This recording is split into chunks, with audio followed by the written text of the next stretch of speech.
kita cintai bersama ini. Pada kesempatan yang kedua, kembali lagi saya tidak henti-hentinya untuk menyampaikan beberapa langkah pokok yang dilakukan oleh pemerintah di dalam upaya pencegahan dan pengendalian COVID-19 ini. Saya tidak segan-segannya untuk mengingatkan kembali tentang bagaimana social distancing atau menjaga jarak pada saat melaksanakan kegiatan sosial bersama yang lainnya. Kami berharap bahwa kebijakan ini bisa diimplementasikan di seluruh tengah-tengah masyarakat kita sampai dengan tahapan bahwa setiap komunitas mampu menjaga lingkungannya, saling mengawasi, saling mengingatkan, dan kemudian saling membantu. Karena pada hakikatnya inilah jati diri bangsa kita yang selalu bergotong royong, selalu memiliki tenggang rasa sosial untuk bersama-sama menghadapi COVID-19 ini. Oleh karena itu, kami melihat bahwa semakin hari semakin bagus upaya yang bisa dilaksanakan oleh masyarakat di dalam rangka menjaga jarak dalam konteks kontak sosial antar sesama.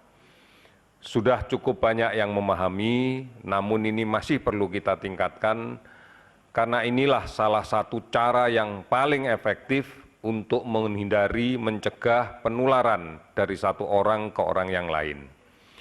Ini menjadi penting karena kita sadari bahwa tidak seluruh orang yang di dalam tubuhnya ada virus COVID-19 memberikan gambaran sakit. Kita sering sekarang mendapatkan kasus dengan COVID-19 positif dalam keadaan yang sakit ringan, sehingga merasa tidak sakit, atau bahkan tanpa gejala sama sekali. Sadari bahwa ini menjadi bahaya, menjadi penting untuk bersama-sama kita kendalikan, karena inilah penularan yang terjadi di masyarakat kita. Terutama pada kelompok umur yang masih muda. Seringkali karena kondisi fisiknya, seringkali karena kondisi imunitasnya jauh lebih baik, maka tidak memperhatikan menjaga jarak. Sehingga dia membawa virus ini tanpa gejala dan kemudian menularkan kepada keluarganya, dan kita tahu di antara keluarga kita mungkin ada yang rentan, orang lanjut usia, atau orang dengan memiliki penyakit-penyakit komorbid sebelumnya, semisal diabetes yang sudah menaun, hipertensi, gagal ginjal, dan sebagainya.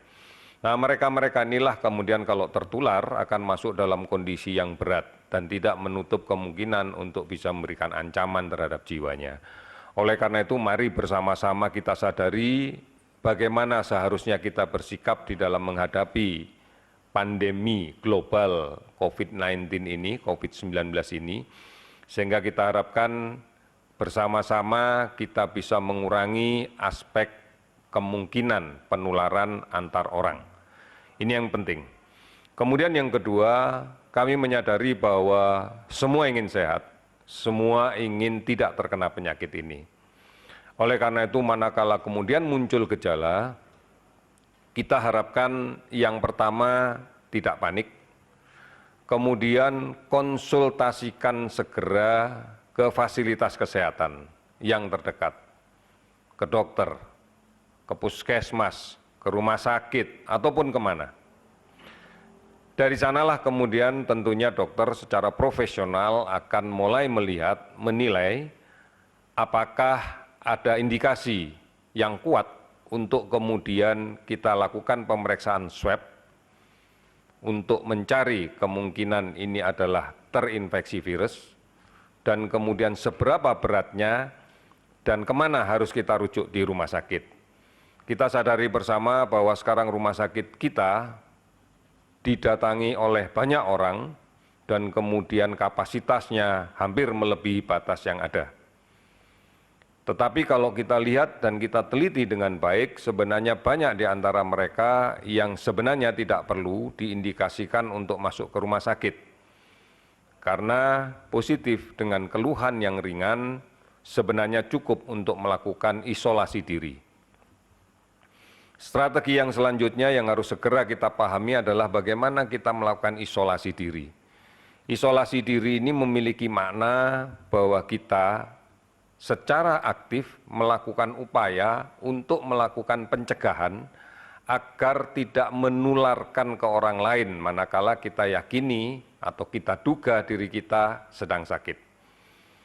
Tinggal di rumah, batasi kontak dengan anggota keluarga yang lain, tidak menggunakan alat makan dan alat minum secara bersama-sama, melakukan monitoring kondisi kesehatannya secara rutin, dan bisa melaksanakan konsultasi terus-menerus dengan para tenaga kesehatan yang profesional, baik melalui call center 119, ekstensi 9 yang 24 jam aktif, maupun melalui unicorn yang lain, apakah Halodoc, apakah kemudian Sehatpedia, dan yang lain-lainnya. Ini juga harus dimaknai bahwa anggota keluarga yang lain menjadi supporting faktor untuk mereka yang sedang melaksanakan self-isolation atau isolasi diri. Tentunya komunitas menjadi penting untuk saling membantu. Apabila memang ada tetangga kita yang diharuskan melaksanakan isolasi diri, maka alangkah baiknya tetangga yang lainnya untuk selalu melihat, memonitor, memberikan dukungan, memberikan supporting kepada tetangga kita yang sedang melaksanakan isolasi diri. Inilah upaya yang bisa kita lakukan sehingga kemudian secara selektif kita bisa melakukan pengawasan untuk pencegahan penularan. Yang sekarang sedang dilaksanakan oleh pemerintah sejak hari Jumat sore adalah melakukan screening test. Kita akan melakukan pemeriksaan secara massal pada kelompok-kelompok beresiko. Sekali lagi, kita akan melakukan pemeriksaan pada kelompok-kelompok yang beresiko. Sebagai contoh, manakala ada kasus positif yang dirawat di rumah sakit, maka kita akan melakukan penelusuran terhadap keluarganya. Dan seluruh keluarganya akan kita lakukan screening test. Manakala kemudian dia juga memiliki aktivitas di luar keluarganya, misalnya bekerja di kantor, maka rekan kerja di kantor pun yang memiliki peluang kontak dekat akan seluruhnya kita tes. Ini upaya yang kita lakukan pada tahap awal untuk screening test, untuk pemeriksaan penapisan. Sudah barang tentu ini akan secara lebih besar, lebih masif segera kita laksanakan karena kita bersyukur bahwa 150.000 kit tes ini hari ini sudah berada di tanah air yang kemarin dijemput dengan menggunakan pesawat Hercules ke China.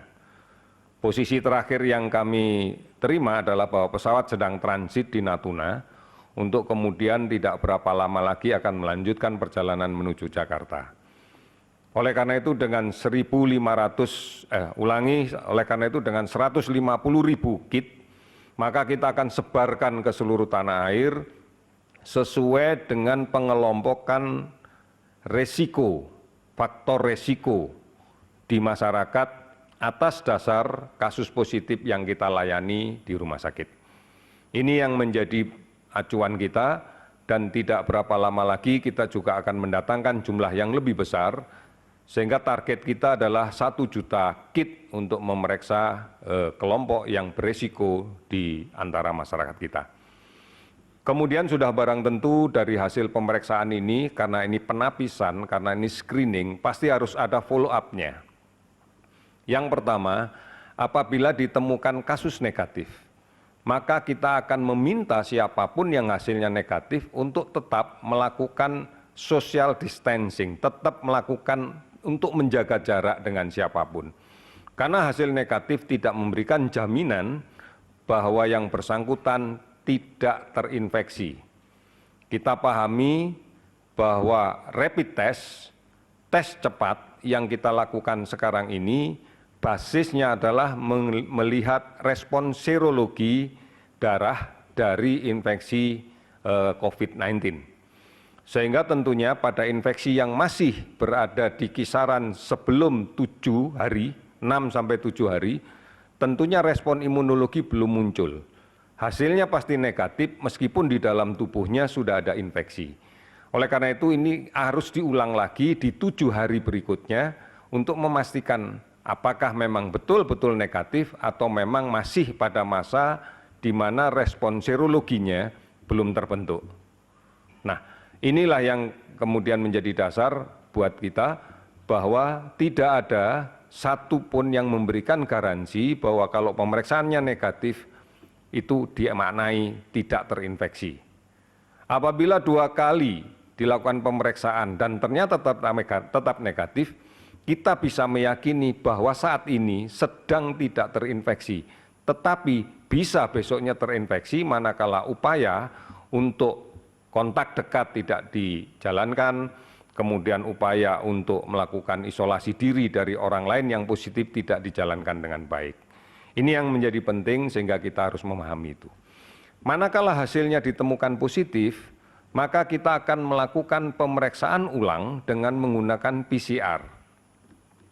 Karena PCR ini adalah pemeriksaan dengan metode molekuler yang memiliki sensitivitas jauh lebih tinggi dibanding dengan rapid test yang berbasis serologi. Oleh karena itu dari sinilah nanti akan kita pisah-pisahkan positif tanpa keluhan atau positif dengan keluhan yang sedikit, maka kita harapkan mampu bersama-sama masyarakat semuanya untuk melaksanakan isolasi diri di rumah dengan pengawasan komunitas tentunya.